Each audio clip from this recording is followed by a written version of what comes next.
Hi everybody, so this is day 3 and 4 days before surgery, and what I thought I'd do is just talk you through some of the kerfuffle that goes with being pre-elective surgery. I had no idea how much stuff.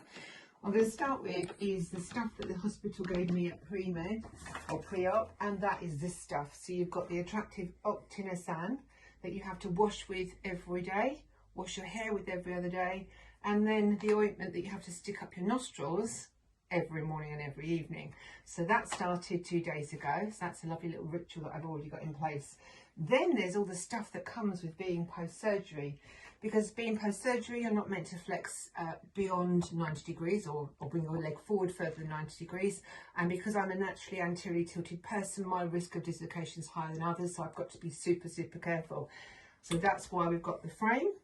This is a raised toilet seat. This is the attractive seat that goes on the top of the toilet, just to help me get up and down off the toilet without flexing forward. What I've also got here, very, very kindly lent to me by my lovely friend Lainey, is a little spinny thing. This is going to go in the chair, on the seats of chairs, that when I sit down, I can actually pivot my bottom around without actually dragging the hip, because obviously the hip will have a quite a reasonable sized scar here. So that's that equipment. Then of course we have crutches. So once I'm relatively stable on these, which I'm hoping is going to be relatively short amount of time on the Zimmer frame, I go into crutches, and then hopefully down to one crutch, and then none at all. How much time I need with each of these things, I don't know. This is suggested for night time, when you need to go for a wee in the middle of the night and you're a bit disorientated, whereas I think these will be my friend most of the time, and as I say, I'll be down to one as quickly as possible. But then there are many other things, including a Peugeot with his book.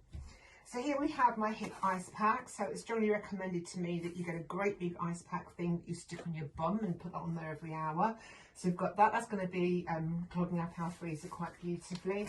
I've also got a laptop table. So whilst I'll be in bed convalescing and James will be bringing me up on my lovely food, this will be my laptop table. And then on top of that, I've also got a strap that you actually stick your foot into to lift it, because apparently when you first come out of surgery, it's really, really hard to just move that leg without something to help support. So this is like a big strappy thing. Oh, and there's also the grabber. Got the grabber. Here's the grabber, which James's dad bought him for Christmas a few years ago, and the girls and I teased about mercilessly, but actually this is going to be massively helpful for me, because if I drop anything on the floor, I can pick it up with this without flexing at the hip. So I have the grabber as well. Alongside that, I bought myself an attractive pair of slippers, because I won't be able to put shoes and socks on in the normal way. So I've got some nice little slippers.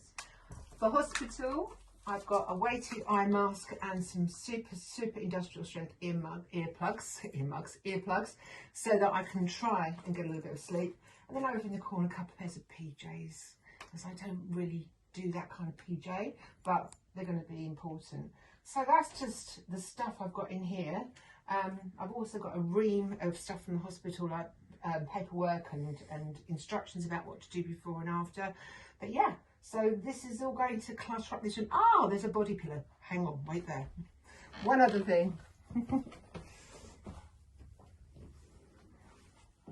Da, da, da. A body pillow. So also I will at the night time have this to cuddle rather than James, and the idea is that it supports my hips so I don't roll over onto anything, and keep it nice and steady. I think it's going to drive us both nuts being in the bed, but you know, if it makes things comfortable, it's worth it. And I think that's it for now, although I'm sure there'll be other stuff that I buy as I go along. I hope you found that of interest, and for anybody that's planning surgery, if there's anything there that hadn't occurred to you, the stuff that I bought here is based on the hospital's advice, people that have recently had hip replacement, my experience as a physio, and also the forums that I'm on at the moment on Facebook that also give me lots of advice. So thank you for watching.